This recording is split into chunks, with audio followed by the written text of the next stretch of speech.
Bonjour et bienvenue sur Télégoël, la télévision citoyenne du bassin minier. Nous sommes le vendredi 14 février, voici le sommaire de cette édition. Le dernier conseil communautaire de Sylvain Robert avant les élections. Des vélos électriques pour les aides à domicile. Liévin plante des arbres avec les écoliers. Un coup de neuf pour le château d'eau de Méricourt. Notre coup de loupe vous emmène visiter l'usine de recyclage Paprec à Arnes. Mais tout de suite, la visite d'Agnès Buzyn, ministre de la Santé, à l'hôpital de Lens. Donc je me suis déplacée aujourd'hui dans cet hôpital de Lens parce que j'étais venue il y a 1 an et demi et je voulais revenir voir les équipes devant lesquelles je m'étais engagée de l'appui de l'État pour reconstruire, rénover l'offre de soins et notamment cet hôpital de Lens qui attendait un nouveau projet, un nouvel hôpital. Donc l'État a fait cette annonce la semaine dernière d'un investissement massif pour la reconstruction de l'hôpital de Lens. C'est un projet sur lequel nous avons rajouté 90 millions d'euros parce que le projet s'était modifié avec le temps, les besoins avaient augmenté, le projet commençait à dater en termes d'enveloppe budgétaire et on n'était plus l'enveloppe qui avait été allouée il y a quelques années n'était plus au niveau pour permettre la construction de ce nouvel hôpital et l'ambition qui est la sienne en termes notamment d'équipements numériques par exemple. Donc nous avons décidé vraiment d'accompagner cet hôpital qui n'était pas en mesure de s'autofinancer. Et donc l'hôpital sera financé à 60% par l'État, ce qui est très rare. C'est 2 fois plus que la majorité des hôpitaux français. C'est un projet pour un hôpital neuf qui correspond aux besoins du territoire, qui va favoriser la médecine ambulatoire, qui va permettre aux urgences d'être agrandies et de répondre vraiment aux filières de soins et au projet médical du bassin minier, et notamment de ce groupement hospitalier de territoire entre Béthune et Nain-Beaumont. L'objectif, c'est que cet hôpital voit le jour rapidement, qu'on tienne les délais qui sont prévus fin 2024, parce que je crois qu'à la fois les soignants qui travaillent dans cet hôpital de Lens, mais également la population, attend maintenant d'être accueillis dans les conditions dont ils ont besoin.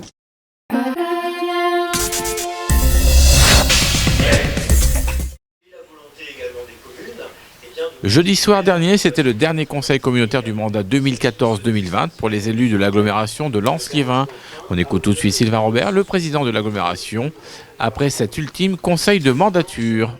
Un conseil qui nous a permis là aussi d'avancer sur des dossiers structurants de notre agglomération, qui était la suite de notre projet de territoire et qui montre que là aussi l'agglomération s'est mis en ordre de marche pour pouvoir proposer des solutions à la fois aux entreprises de notre territoire et puis dans le quotidien de la population. On a des délibérations sur la gestion de l'eau, des délibérations aussi sur le côté pratique, l'emploi, sur vraiment notre quotidien, nos recrutements et derrière les perspectives qu'on peut trouver sur le futur proche. On a engagé beaucoup de choses, donc c'est vrai qu'en même temps, le temps des projets n'est pas forcément le temps électif, mais là aujourd'hui, on a posé les bases. On a aussi montré que les élus ont travaillé ensemble pour pouvoir donner une image du territoire et une ambition au territoire qui est une ambition structurée. On est passé de cette logique peut-être qui était un peu une logique de guichet à une logique de projet. Le projet était fédérateur parce que l'ensemble des collectivités, des communes s'y retrouvent et on a porté une ambition forte pour notre territoire. Beaucoup de choses ont été marquantes dans ce mandat. On a des concrétisations, on a l'ouverture des réserves du Louvre à Liévin, on a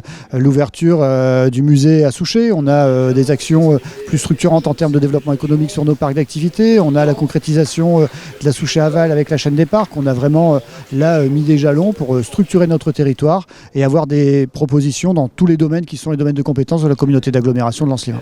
Merci à toutes et à tous d'y avoir contribué et d'y avoir participé très activement.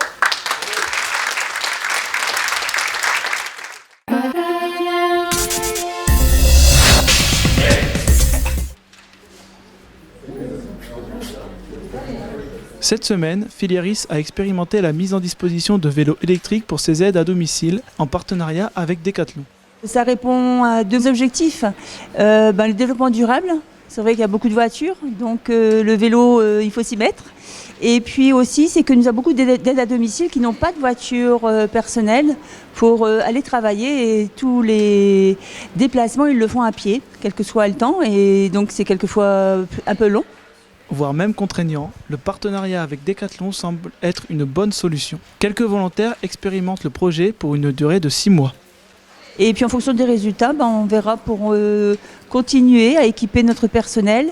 Donc ça fait partie de la qualité de vie au travail, de pouvoir leur mettre un outil qui soit facile d'utilisation et puis qui va leur permettre aussi de travailler avec un outil moderne et dans de bonnes conditions de sécurité surtout.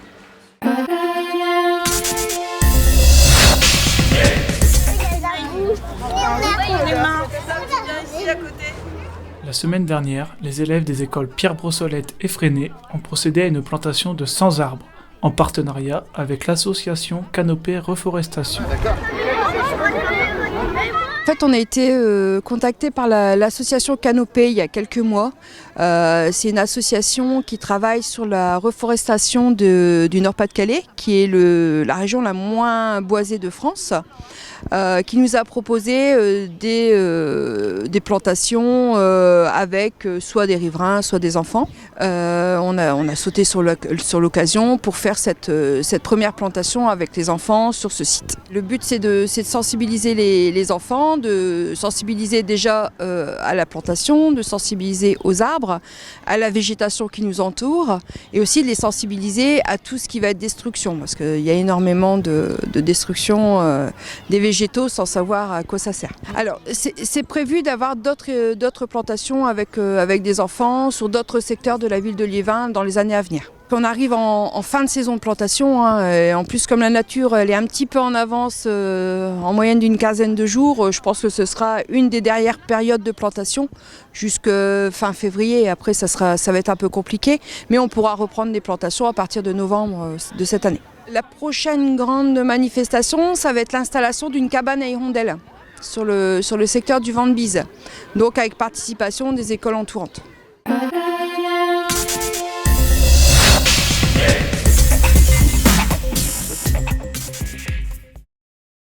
Peinture extérieure, isolation, réseau électrique, mais surtout étanchéité des cuves pour améliorer la qualité de l'eau sont les travaux effectués ces derniers mois sur le château d'eau de Méricourt. Voilà, alors le château d'eau de Méricourt, tout simplement, c'est une très grosse réserve d'eau qui est tout en hauteur. C'est la partie cylindrique que vous voyez en haut du réservoir et globalement qui va donc alimenter l'intégralité de la commune de Méricourt par un principe de distribution gravitaire. C'est l'attraction terrestre tout simplement et c'est ça qui va créer la pression dans les habitations. Voilà, donc ici sur ce réservoir, donc on a un stockage d'eau de 1000 m3. Ces 1000 m3 vont apporter une autonomie d'à peu près une demi-journée sur la commune de Méricourt. Alors cette réserve, elle peut être sollicitée de façon un peu plus importante en cas d'incendie, étant donné que les pompiers vont avoir besoin d'une grosse quantité d'eau, ou également s'il y a des besoins très particuliers sur des process industriels ou des opérations par exemple de nettoyage de piscine et de remplissage de piscine sur la commune. Donc c'est pour ça que cette réserve aussi, elle est capable d'apporter un boost supplémentaire s'il y a un besoin très ponctuel. Voilà, alors ces travaux ils sont réalisés bien sûr conjointement avec la communauté d'agglomération de Lens-Liévin. C'est une rénovation intégrale de l'ouvrage et ensuite on a toute la partie étanchéité intérieure des cuves pour que les cuves soient intégralement étanches et on finit donc par la partie extérieure comme vous le voyez qui est donc la partie remise en état du génie civil extérieur et décoration avec la peinture finale. Alors globalement, toute la partie intérieure des cuves a été refaite avec une résine époxy, qui est un produit qui est une qualité alimentaire pour pouvoir être en contact avec l'eau. Et c'est ça qui va faire que globalement, l'ouvrage va être intégralement protégé pour éviter toute fuite. Alors je donnerai deux conseils. C'est préserver l'eau, économisez-la, la première chose. Et la deuxième chose, buvez sans modération l'eau du robinet. Utilisez une carafe d'eau, laissez-la reposer sans bouchonner la carafe pendant 2 heures et vous aurez une eau d'un très bon goût.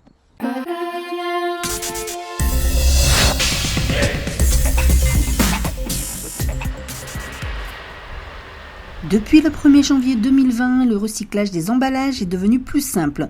En effet, la communauté d'agglomération de Lens-Liévin a mis en place une nouvelle collecte des déchets carton, plastique de votre poubelle jaune qui vous autorise désormais à déposer tous vos emballages tels qu'ils soient dans ce container. Une raison simple, la modernisation de la chaîne de recyclage de l'usine Paprec de Arnes. Paprec aujourd'hui est une entreprise familiale qui existe depuis près de 25 ans. Et qui est le premier recycleur de France. Nous nous chargeons de trier les déchets à la fois pour les collectivités locales et les industriels. Il y a un ordinateur derrière. L'ordinateur, en fonction de la réflexion de la lumière, reconnaît si c'est un papier, un plastique, du métal, etc. Tout ce qui n'est pas du papier, il va l'éjecter. Pour la chaîne de tri, il y a effectivement eu un changement à partir du 1er janvier puisque nous sommes passés en extension de consigne de tri. En quoi consiste cette extension ? Il s'agit désormais d'aller trier l'ensemble des emballages en plastique et plus seulement les bouteilles et les flaconnages. Donc nous allons pouvoir trier et séparer également tous les pots, barquettes, films plastiques qui sont mis dans la collecte sélective. Une semaine est nécessaire aux machines et aux employés de Paprec pour effectuer le tri des déchets collectés sur l'agglo Lens-Liévin. Avec plus de 12 000 tonnes de déchets recyclés sur le territoire, la Cale fait partie des premiers territoires à étendre ses consignes de tri. Lorsque nous recevons les déchets des collectivités locales, donc notamment des usagers qui ont pré-trié les déchets chez eux, nous les recevons. Il y a énormément de manipulations à la fois par des personnes mais également par des machines. Donc un ensemble de machines et de personnes vont séparer les différentes matières selon leur nature, les papiers d'un côté, les cartons de l'autre, l'ensemble des plastiques, les métaux, les aluminiums, les ferrailles. L'objectif étant de séparer toutes les matières pour les préparer en vue de leur recyclage. Le recyclage de l'ensemble des déchets permet d'économiser un certain nombre de matières premières, notamment pour les plastiques, il y a une économie de pétrole importante. Pour les papiers, on va économiser du bois. Pour les aciers et les aluminiums, on va économiser des minerais. Il y a également des grosses économies d'énergie qui peuvent être faites en recyclant ces matières, puisque les matières recyclées sont moins consommatrices d'énergie pour refabriquer en fait des objets, et également une diminution de la consommation d'eau, puisqu'un certain nombre de matières, notamment le papier, en fait, sont fortement consommateurs d'eau, et le papier recyclé permet des économies d'eau dans la fabrication de nouveaux papiers recyclés. Nouveaux papiers, mais aussi de nouvelles bouteilles, bacs à ordures, tuyaux ou encore salons de jardin. Vos déchets bien triés à chaque fois dans le bon container, bac jaune, bac bordeaux ou encore vert, permettent à Paprec et ses ouvriers, bien souvent en insertion, de leur offrir une nouvelle vie et de faire ainsi des économies conséquentes pour les collectivités. Près de 50% du personnel que nous employons au travers de la chaîne de tri est issu de l'insertion professionnelle. Notre objectif est d'accompagner ces personnes avec les organismes qui permettent la réinsertion vers l'emploi. Nous leur apportons des formations, nous les accompagnons effectivement pour remettre le pied à l'étrier d'un point de vue travail. Et l'objectif est qu'ils soient soit embauchés chez nous, soit qu'ils puissent devenir autonomes dans une recherche d'un nouvel emploi. Le recyclage permet donc des économies, le développement de l'emploi et surtout la protection de votre environnement. Alors si vous voulez vous aussi avoir une bonne note, écoutez bien les conseils du professionnel qui s'occupe chaque jour de vos déchets. Nous vous invitons désormais à mettre l'ensemble de vos emballages plastiques dans votre poubelle jaune. Derrière, nous nous occupons du reste. Nous occupons de les réceptionner, de les trier et de les faire recycler.